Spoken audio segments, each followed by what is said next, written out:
और अगर मनुस्मृति लागू करना चाहते हो तो फिर तो किसी जमाने के अंदर में कही गई प्रोचितम भक्षण माम साम वैष्णव। 2 रोज पहले झारखंड पाकुड़ के अंदर प्रोग्राम था, आपके करीब में ही है, वहां बोला कि Maulana what is need to study, what is need to read the Rigveda Yajurveda and mantra and against the Quran करीम। हमने कहा कि it's not against the Quran करीम, हम जो मंत्र पढ़ रहे हैं ये कुरान करीम के अगेंस्ट में नहीं है। बोला क्यों? कुरान करीम काफी है। हमने कहा कि मौलाना आपके दिमाग में शायद किसी ने भूसा भर दिया। हमने कहा कि एक सवाल अब्दुल्ला आपसे करता, आप जवाब दे दीजिए, और आखिर तक मैं भी कर रहा हूं, आखिर तक आप जवाब दे दीजिए। वो थे कुछ अलविस टाइप के, मौलाना नहीं थे, कुछ शायद कोई प्रोफेसर वगैरह थे। और बोला कि क्या काफी नहीं है हमारे पास कुरान? हमने कहा कि it's our Holi Quran, the Quran it is not enough for us only, the Quran it is a mercy for all creatures of the world. दुनिया के पूरे इंसानों की कामयाबी के लिए कुरान को अल्लाह तबारक व तआला ने भेजा। हुदल लिन्नास कहा, what is need to explain by Rigveda Yajurveda. हमने कहा एक बात बताइए, हम जब शुरू में 4 साल पहले पढ़कर आए थे, that time I was completed my diploma course from Bengaluru, वहां से हमने कंप्लीट किया था, तो हम घर आए ही थे। इसी तरह का प्रोग्राम था। उस वक्त हम किताब लेकर जाते थे, मनुस्मृति ऋग्वेद ये सब साथ में लेके जाते। डर लगता था कि कहीं कोई समाज के गुरुजी अगर पूछ लिया तो कैसे जवाब देंगे, तो हम लेकर गए। 2 या 3 जनवरी की बात थी, बड़ा अच्छा प्रोग्राम हो रहा था, 45 मिनट का टाइम हमको दिया गया था। तो हम जब तकरीर करके ख़त्म होने के करीब थे तो हमने शुरू में कह दिया था अगर किसी को कोई समझ में ना आए तो वो हमसे सवाल कर सकता है, पूछ सकता है। तो खैर उन्होंने एक गुरुजी थे, वो लिख करके लाए क्या कि मौलाना आपने कुरान की फजीलत की बात की, बट आई डोंट एग्री। हम आपके कॉन्सेप्ट से, आपके स्पीच से हम एग्री नहीं। हमने कहा क्यों? बोला आप जिस कुरान करीम की आयत आपने पढ़ी है उसी कुरान के अंदर कहा गया उहिल्लत लकुम बहीमतुल अनाम, जानवर हलाल है, उसका गोश्त खाइए, मांस खाइए उनका, कुरान में कहा गया। गोया के कुरान ने जीव हत्या की परमिशन दी, जानवरों को मारने की इजाजत दी। हालांकि जीव हत्या करना इट्स ग्रेट गुनाह, बहुत बड़ा गुनाह है, बहुत बड़ा जुर्म है। उन्होंने कही है how can I accept the Quran, how is it possible the universal book, कैसे ये आलमी बुक हो सकती है, किताब हो सकती। हमने कहा कि योर क्वेश्चन इज एक्सेप्टेबल, अच्छी बात, मैं जवाब आपको देता हूं। तो हमने प्रोफेसर साहब को परसों कहा कि प्रोफेसर साहब उन्होंने कुरान पर एतराज किया, अब आप जवाब कैसे दीजिएगा? आप कहिएगा कि कुरान हिदायत है, इसमें जो भी बातें हैं वो बिल्कुल सही है, माननी पड़ेगी। अरे कुरान हिदायत है, जो भी बातें हैं वो माननी पड़ेगी, ये तो हमारा ईमान है, कुरान पर आस्था है, लेकिन उसका तो नहीं, उसने तो एतराज किया। तो अब हमें यहाँ देखना होगा कि वो कौन सी किताब पढ़ता है, हमें जवाब, इसका जवाब उसी के ग्रंथ से देना, तब ना उनका मुंह बंद होगा। मिसाल के तौर पर अगर हम हिंदू को कहेंगे कि भाई तुम मूर्ति पूजा मना कर, मूर्ति को पूजो ये गुनाह है, हम उन पर एतराज करेंगे। और मूर्ति पूजा की ममानियत वेदों में है, अंदन तमह प्रियोशंति असंभवति, मट्टी पत्थर लकड़ी कंकर की इबादत करना भी गुनाह है। न देवा मुरच्चलाम या न कांस्टे विदते देव न पाषाणे, इंसानों को परमात्मा मानना भी गुनाह है। अविक्तम विक्ति मापन्यम मन्यन्ति माम बुद्धमा, और अगर कोई ईश्वर वो होता है जो नजर नहीं आता, न संदृशी तिष्ठिति रूपमस्या न चक्षुषा पश्यते कश्चनेनम, परमात्मा वो होता है जो कभी नजर नहीं आता, वेदों में है। हम कहेंगे कि वेदों में जब मना किया गया तो आप ईश्वर को मट्टी पत्थर लकड़ी कंकड़ में क्यों ढूंढते हैं? तो वो कहेंगे कि अरे अब्दुल्ला का जवाब अब्दुल्ला के कुरान से ही देना चाहिए कि नहीं, ईश्वर हर जगह पर मौजूद है। तो वो हमको मंत्र पढ़कर नहीं समझाएगा, हमको कुरान पढ़कर समझाएगा। वल्लाहु माअकुम,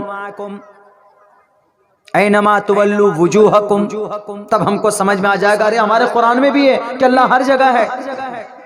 सिर्फ लकड़ी पत्थर में नहीं, हमको बहुत जल्दी समझ में आ जाएगी क्योंकि हम कुरान पढ़ते हैं। तो जब हमने देखा, हमने कहा कि अरे ये तो कुरान पर एतराज किया है, और किसके बारे में? जानवरों के बारे में। अब हम कुरान करीम पढ़कर समझाते हैं, and they don't want to and they want interest to understand by the Quran. Quran के जरिए समझना नहीं चाहता क्योंकि कुरान पर तो एतराज किया है, वो कुरान को तो कैंसिल करना चाहता है वो। तो हमने सोचा कि जोन सी किताब उनके बीच में धार्मिक है उसी किताब को पढ़ा जाए। तो हमने मनुस्मृति निकाली। हमने ये नहीं कहा कि भाई हमारे कुरान नहीं, अल्लाह का कुरान, हमने नहीं कहा। हमने कहा कि आपका सवाल जायज़ है। बाकी कुरान में कहा, ये आपके मनुस्मृति सफ़ा नंबर 159 के अंदर लिखा है, प्रोच्चितम भक्षण मांसाम वैष्णवम, के इंसानों ए मनुष्यों, अगर कोई इंसान मांस खाना चाहे तो मंत्रों द्वारा पवित्र करके खाया जा सकता है। मंत्र द्वारा पवित्र करके खाया जा सकता है। इस्लाम के अंदर क्या है? अगर कोई ज़िबा करे हलाल जानवर तो बिस्मिल्लाह पढ़े। यही है, यही कॉन्सेप्ट मनुस्मृति में। अगर कोई मांस खाना चाहे तो मंत्रों द्वारा पवित्र करे, गायत्री मंत्र पढ़े, ब्रह्मा सूत्र पढ़े, हनुमान चालीसा पढ़े, पवित्र कर दे, खा सकता। क्यों? जंगल के पशु पक्षी प्राणी के भोजन है। पशु पक्षी, जानवर आया, पशु पक्षी, पशु जंगल, पक्षी परिंदे, पशु पक्षी प्राणी। हमने कहा प्राणी कौन है? इंसान। भोजन, भोजन मीन्स खाना, फेंकना नहीं, खाना। अब बताइए क्या कहेंगे आप? जो ऑर्डर कुरान में है वही ऑर्डर मनुस्मृति में है। अब आप क्या जवाब दीजिए? तो अब वहां पर वो तो बोल नहीं पाएगा। क्यों? कुरान पर तो एतराज कर लिया, मनुस्मृति पे तो नहीं करे। सर नीचे किया, चला गया। 2 दिन के बाद फोन आता है, फोन नहीं बल्कि उसके गांव के अंदर हड़कंप मच गया। चूंकि गांव वाले भी थे, गुरुजी को साथ में लाया था बाज़ाब्ता सवाल करने के लिए, इनको हेल्प लेस करना है, जवाब लेस करना है। अब्दुल्ला को जवाब मिलेगा नहीं। हमने कहा कि जितना मैं पढ़ता हूँ आपके ग्रंथ को, शायद आप पूरे साल में नहीं पढ़ते। हमने कहा कि जिस कुरान को हम मानते हैं, अल्हम्दुलिल्लाह से लेकर मिनल जिन्नति वन्नास तक जितने भी ऑर्डर हैं आपके ग्रंथों के अंदर भी मौजूद है। आप उस नीयत से, उस दृष्टि से देखने की कोशिश तो करो। वही चीज आपके ग्रंथों में भी। तो पूरे गांव वाला उनके ऊपर चढ़ गए, गुरुजी के ऊपर, कि गुरुजी ताल कटोरा स्टेडियम में तो पूछ लिया, बोल दिए कि इस्लाम को मिटा दो, इस्लाम को मिटा दो। अब्दुल्ला ने तो आपका जवाब आपकी ग्रंथ से ही दिया है, क्या माजरा? तब वो क्या कहते हैं? हाँ, वैदिक दौर में खाया जाता था, मांस खाते थे वैदिक दौर में, मंत्रों द्वारा पवित्र करके, अब नहीं खाया जाता।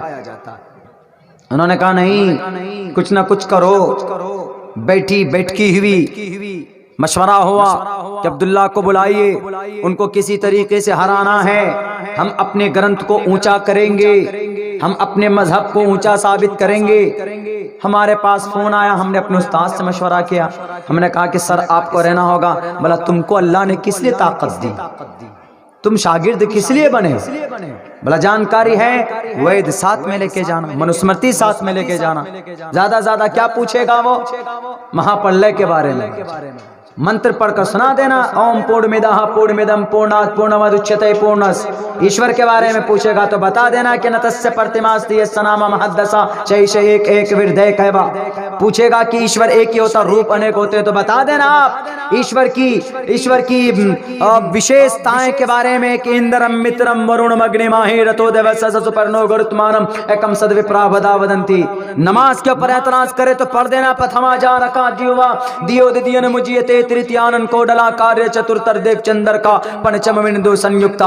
अजान के ऊपर अगर तुम्हारे इंडिकेशंस लगाए तो पढ़ देना, उच्चलापि सर्वभक्षी भविष्यति जनोम बिना कोलम च पश्वस्ते शाम भक्षयामताम मुसरने वसन सकारा। मोहम्मद रसूलुल्लाह के बारे में अगर पूछे, अंतिम महर्षि के बारे में कि मोहम्मद आखिरी नबी है, कहां से साबित है, तो पढ़ देना अस्मल्लाह मिल्ले मित्रा वरुणा दिव्यानि धत्ता इल्लल्ले वरुणो मित्रस्ते जस्कामया होतार भिंदरो होतार मिंदरो महासुरिंदरो। तुम तो सब पढ़ाया मैंने, किस लिए? हिम्मत दी। हमने कहा ठीक है। उन्होंने फ़ोन किया कि आपको बैठना होगा, आपको डिबेट करनी होगी। हमने कहा मैं तैयार हूँ, जहाँ बुलाओ वहीं आ जाऊँगा मैं, और कोई नहीं आएगा, मैं तनहा आऊँगा। मैं एक तालिबे इल्म हूँ। मैंने सोचा कि तालिबे इल्म है, जाएंगे अगर हार गए तो सोचे कि तालिबे इल्म है, अगर कोई बड़े को लेके जाएंगे तो थोड़ी बेइज्जती हो जाएगी। 3 रोज के बाद फ़ोन क्या आता है, क्योंकि उनके गुरुओं ने कहा पता है वो टोपी दाढ़ी वाला जरूर है, बच्चा जरूर लगता है, और एक एक चीज को पढ़कर उसने तुमको समझाया अपने ग्रंथों से, इसका पता, इससे ये पता चलता है कि उनको अपनी ग्रंथों के बारे में ज्ञान है, और हम जवाब नहीं दे पाएंगे। अगर बड़े मजमे के अंदर जब तुमको हम जवाब लेस कर सकता है वो, तो जिस दिन डिबेट होगी पूरी बस्ती वाले के सामने, उस दिन वो कलिमे ला इलाहा इल्लल्लाह की फजीलत को साबित करके जाएगा, तो पूरे गांव को तुम मोमिन बनने से, ईमान लाने से नहीं रोक सकते। उनके गुरुओं ने कहा। फोन आता है, मौलाना हमारे जो गुरु थे उन्होंने टाइम नहीं दिया, आइंदा कल परसों कभी टाइम होगा तो आपके पास कॉल करेंगे, बैठकर समझौता करेंगे, मुकाबला करेंगे कि आपका कुरान क्या है, आपका ईमान क्या है, हमारा ग्रंथ क्या है, तब करेंगे। आज तक 4 साल बीत गए हैं, उनका कल अभी तक नहीं आया। मैं उनके फोन का इंतजार कर रहा।